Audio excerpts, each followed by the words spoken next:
द्रौपदी अपने ही पति भीम के खून की थी प्यासी। प्रिय भक्तों, महाभारत काल के ऐसे कई रहस्य हैं जिन्हें बहुत ही कम लोग जानते हैं। इन्हीं रहस्यों में से एक है जब द्रौपदी अपने ही पति भीम को मारना चाहती थी, मगर द्रौपदी अपने ही पति की मृत्यु क्यों करना चाहती थी, और वो भी उस पति की जो उसे सबसे ज्यादा प्रेम करता था और उसके हक की लड़ाई में सबसे आगे खड़ा रहता है। प्रिय भक्तों, कथा आगे बढ़ाने से पहले अगर आपने हमारी चैनल वेद वॉइस को सब्सक्राइब नहीं किया है तो अभी कर लें। हम इसी तरह की पौराणिक कथाएं और कहानियां इस चैनल पर लाते रहते हैं, तो चलिए कथा आगे बढ़ाते हैं। दरअसल पांडवों की पत्नी द्रौपदी माँ काली का रूप थी।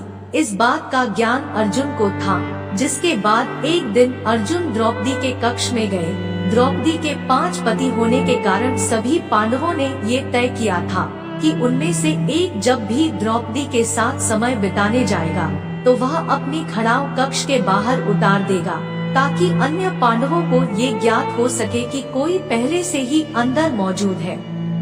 लेकिन इस दौरान अर्जुन की बाहर रखी खड़ाऊ भीम ने देखी ही नहीं और वो झट से कक्ष के अंदर चला गया।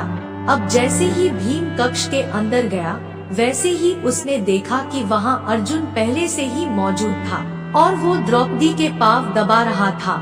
ये दृश्य देख भीम आग बबूला हो गया और उसने अपने गदा से अर्जुन पर प्रहार कर दिया। कक्ष में शोर सुनाई देने पर युधिष्ठिर कक्ष में पहुँचते हैं और भीम से कहते हैं कि ये तुम क्या कर रहे हो, क्यों तुम अपने छोटे भाई को मार रहे हो।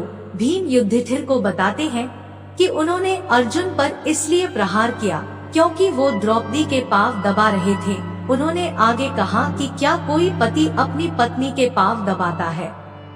युधिष्ठिर को भी ये ज्ञात था कि द्रौपदी माँ काली का ही रूप है, इसलिए वह भीम को चुप कराते हुए कहते हैं कि यह अर्जुन और द्रौपदी का आपसी प्रेम है, किसी को भी इसके बीच में नहीं पड़ना चाहिए। बड़े भाई द्वारा ये बात सुनने के बाद भीम महल से बाहर चले जाते हैं, लेकिन वो अभी भी इस बात से क्रोधित थे कि अर्जुन ने ऐसा क्यों किया। क्रोधित भीम अब महल में कभी वापस नहीं आना चाहता था और सुबह से चलते चलते अब भीम को रात हो जाती है। ऐसे में भीम एक पेड़ पर आराम करते हैं। अब भीम विश्राम कर ही रहे होते हैं कि तभी रात 12 बजे वहाँ एक व्यक्ति आता है और घास के मैदान में पानी देने लगता है। उस व्यक्ति द्वारा ऐसा करने पर भीम की नींद खुल जाती है और भीम वहीं पेड़ पर बैठे हुए ही ये नजारा देख रहे होते हैं। धीरे धीरे वहाँ एक सभा लगने लगती है। इस सभा में भगवान शिव, ब्रह्मा जी और इंद्रदेव समेत कई देवता शामिल होते हैं और इस सभा को संबोधित कर रहे होते हैं भगवान श्री कृष्णा। तभी भीम देखते हैं कि इस सभा में द्रौपदी आती है, जिसका मुंह खून से सना होता है और साथ ही उसके एक हाथ में खप्पर और दूसरे हाथ में कटार होती है। द्रौपदी को बिना अपने पतियों के अकेले देख भीम और भी ज्यादा आंख बबूला हो जाता है, लेकिन वो वहीं रहकर ही ये सब दृश्य देख रहा होता है। विकराल रूप में आई द्रौपदी तभी सभी के सामने कहती है कि माधव मेरे सखा है और उन्होंने मुझसे ये वादा किया है कि वह मेरा ये खप्पर खून से भरवाएंगे।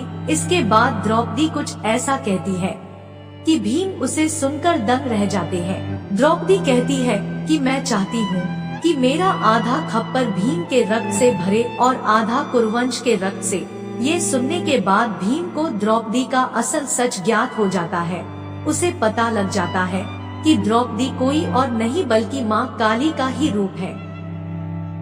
द्रौपदी की ये बात सुनकर भीम काफी डर जाता है और सभा खत्म होने के बाद वो डरते हुए श्री कृष्ण के पास जाता है और उन्हें पूरी बात बताता है कि उसने सभा में जो कुछ भी हुआ है वो सब देखा है और वह अपनी जान कैसे बचाए इसका भगवान श्री कृष्ण से समाधान मांगता है।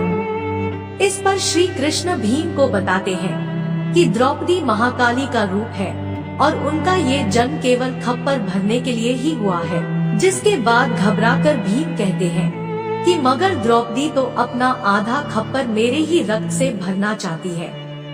जिसके बाद श्री कृष्ण भीम को इसका समाधान बताते हुए कहते हैं, हे भीम, तुम चुपचाप अपने कक्ष में जाओ और भोजन मत करना, चाहे जो हो जाए। जब तक द्रौपदी तुम्हें भोजन के लिए मनाने न आए तब तक तुम अन्न को हाथ भी मत लगाना। श्री कृष्ण के ऐसा कहने पर भीम बिल्कुल वैसा ही करते हैं। जिसके बाद भीम को मनाने के लिए सभी पांडु पुत्र आते हैं और उसे खाना खाने को कहते हैं, लेकिन भीम नहीं उठते। जब काफी देर तक भीम नहीं उठते तो द्रौपदी भीम को भोजन करने के लिए कहती है, जिस पर भीम द्रौपदी से कहते हैं कि वह केवल एक ही शर्त पर भोजन करेंगे।